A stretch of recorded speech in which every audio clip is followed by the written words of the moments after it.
You know, every year around this time, the theme is the same. Man, I dread the holidays. It's too much. It's overwhelming. And honestly, I promise you, you're not alone.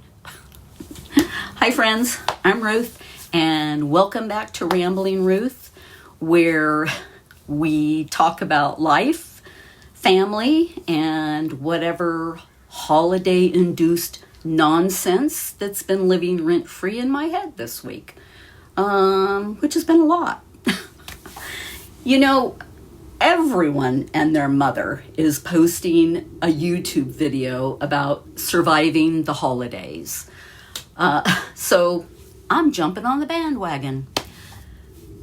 I mean, why do the holidays feel like a full-time job with overtime and no benefits? I have reached an age where it feels overwhelming. Entertaining, decorating, the obligatory parties, which I've always dreaded. I mean, do we really need a 12-course meal, 20 kinds of cookies, 3 versions of Chex Mix, matching pajamas for the entire family, including the dog? I mean, really, who started that trend? And the gift list, coworkers, assistants, kids, grandkids, random strangers. I mean, I jest, but not by much. And it's not so much the cost, it's what the heck do I get them? I'm pretty sure I'm keeping Amazon in business all by myself. Quick sidebar.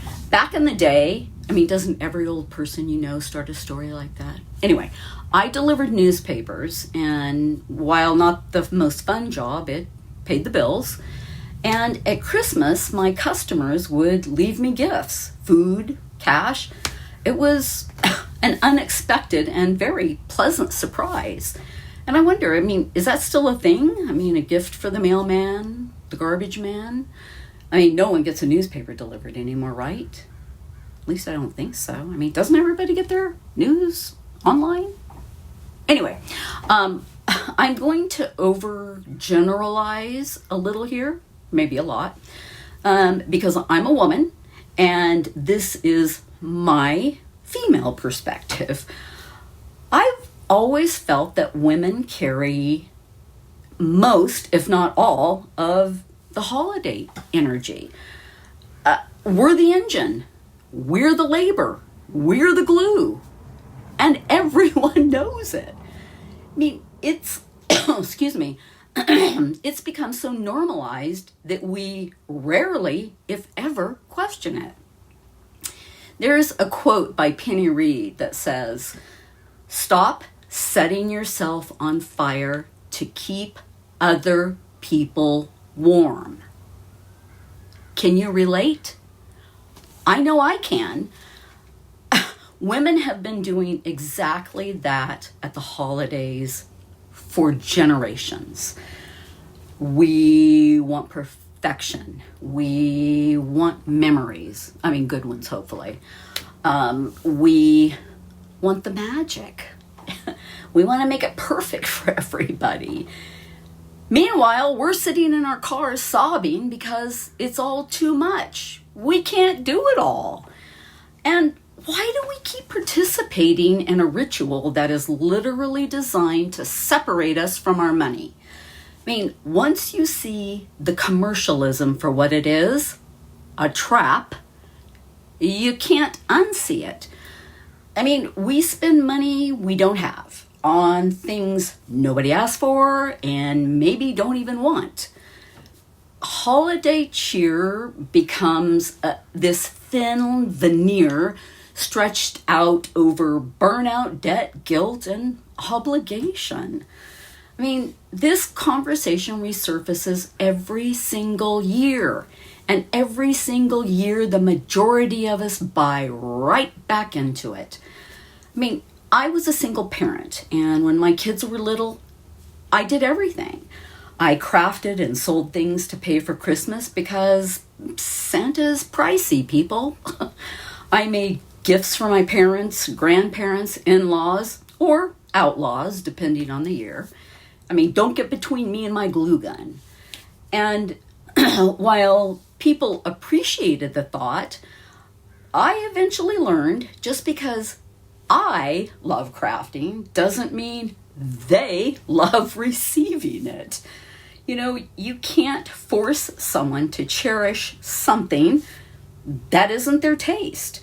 And honestly, you don't want to put people in the awkward position of figuring out what to do with a stained glass frame that doesn't match their aesthetic. It only took me 50 years to figure that out. I mean, funny story, or maybe not so funny. My mother-in-law was impossible to buy for. Oh, excuse me. Over the years, she was the recipient of many of my crafted items. However, none of them ever appeared in her house, which should have been a clue, but again, a slow learner. So one year, I actually bought her something. I mean, something I put some effort into choosing that I really thought she'd like. Well, the following year, I opened my gift from her, and it was the exact gift I had given her the previous year. I mean, what the heck? I mean, she didn't do it on purpose. I mean, at least I don't think she did. She pulled it out of what she called her re-gift closet. She was a teacher, so you can imagine the volume of stuff that was in that closet. But the message was loud and clear to me. I mean, I wasn't important enough to put any thought into it. So, lesson learned. However, I still kept buying into the holiday rat race. However, this year, I really want to put a different spin on it. I mean, now, don't get me wrong, I'm not overwhelmed the way I used to be, you know, when my kids were little. Things have slowed down a little, but I want to show up with authenticity, you know, not exhaustion. Stop placing expectations on myself that no one asked me to carry. So the biggest change, no handmade gifts. And I can hear the collective sigh of relief. I do love giving and receiving food gifts, though. Food doesn't become clutter. It doesn't end up in a landfill. It doesn't sit around gathering dust, except maybe Aunt Susie's inedible fruit cake. However, I do like fruit cake. I'm not picky, but still it's not something I would groan about receiving. But fruit cake as a gift, I'm pretty sure that ship has sailed. And if not, it should have. Food gifts don't drain my bank account or require a week off work to prepare. They're thoughtful, warm, and they don't cost me my sanity. So food gifts it is this year.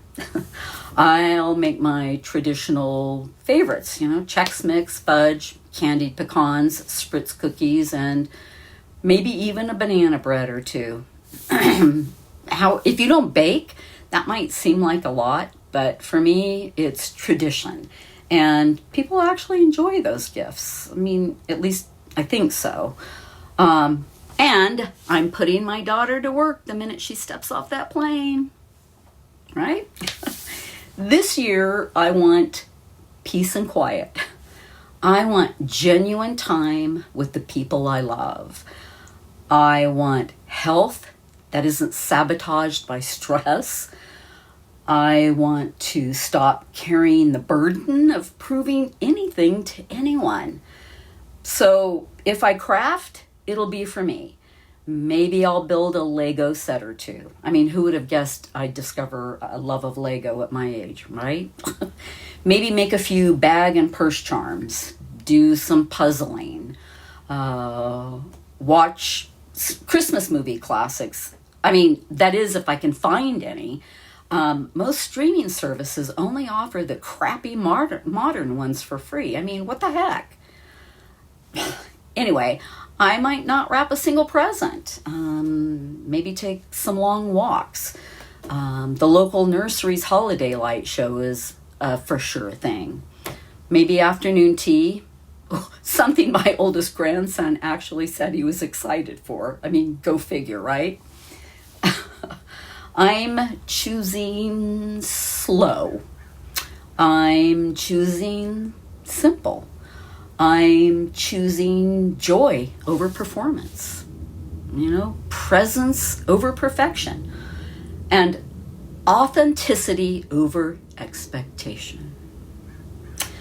So if you're feeling overwhelmed too, maybe it's time to look at the role you've been expected to play and decide if you still want to play it. There's no rule book, nothing written in stone, just you choosing what matters. Okay, I've rambled on far longer than I intended, so time to wrap it up. But tell me in the comments what you're going to do for yourself this season. Just one thing. And if you haven't already, please like and subscribe. I would love to hit 100 subscribers before January 1st. I'm at 99. I only need one of you to subscribe. Please. And thanks for watching and rambling along with me. And as always, be kind to yourself, be kind to others, and I'll see you in the next one. Bye.